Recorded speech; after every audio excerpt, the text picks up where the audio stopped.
রাত 9টার সময় যখন আমার হট করে খিদে পেয়ে যায় তখন মনে পড়ে কিছু একটা বানিয়ে খেয়ে। তো ঘরে ছিল এই একটা রুটি সকালের, আর এর জন্য কেটে নিয়েছি তোমার লঙ্কা আর হচ্ছে ক্যাপসিকাম আর পেঁয়াজ।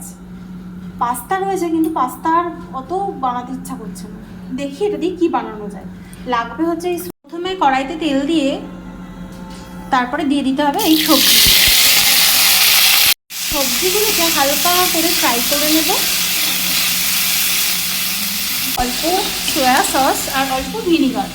সবজিগুলো ফ্রাই করে তারপর মাঝখানে একটু সাইড করে দিয়ে দিয়েছি একটা ডিম। যেহেতু পরিমাণটা একদম কম, তো একটা ডিমেই আমার হয়ে যাবে। দিলাম হচ্ছে বাড়িতে বানানো এই টমেটো সস।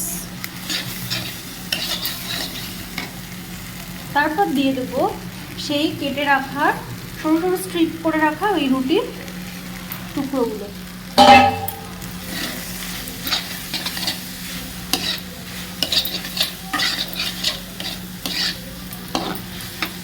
তো আমার কিন্তু প্রায় রেডি হয়ে গেছে। এর মধ্যে একটু প্রয়োজন অনুসারে একটু নুন মিষ্টি দিয়ে নেব।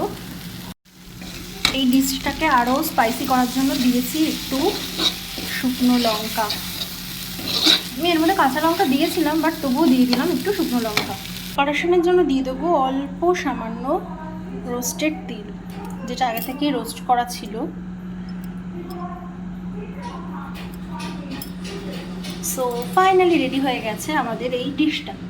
এটার নাম কি আমি জানি না, তোমরাই নাম দিয়ে দিও।